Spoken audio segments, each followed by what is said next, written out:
ஹாலிடேஸ்னாலே அது நம்ம ஜிடி ஹாலிடேஸ் தான்.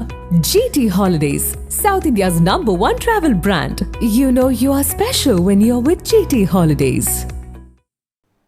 அமெரிக்க அரசின் செயல்பாடுகள் முடங்கியுள்ள நிலையில் அரசு ஊழியர்களை பணிநீக்கம் செய்வது தவிர்க்க முடியாத நடவடிக்கை என்று வெள்ளை மாளிகை தெரிவித்துள்ளது.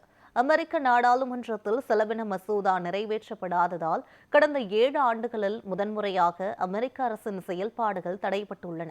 இதனால் அரசின் சேவைகளும் செயல்பாடுகளும் முடங்கியுள்ள நிலையில் இன்னும் ஒரு சில நாட்களில் அரசு பணியாளர்களை மொத்தமாக பணிநீக்கம் செய்வதற்கான நடவடிக்கை எடுக்கப்படும் என்று வெள்ளை மாளிகை கூறியுள்ளது. ஆளுங்கட்சி மற்றும் எதிர்க்கட்சி ஆகிய இரு தரப்புமே பிடிவாதம் காட்டி வருவதால் அரசின் செயல்பாடுகள் முடக்கத்தை தீர்ப்பதற்கான எந்த முடிவும் எட்டப்படவில்லை.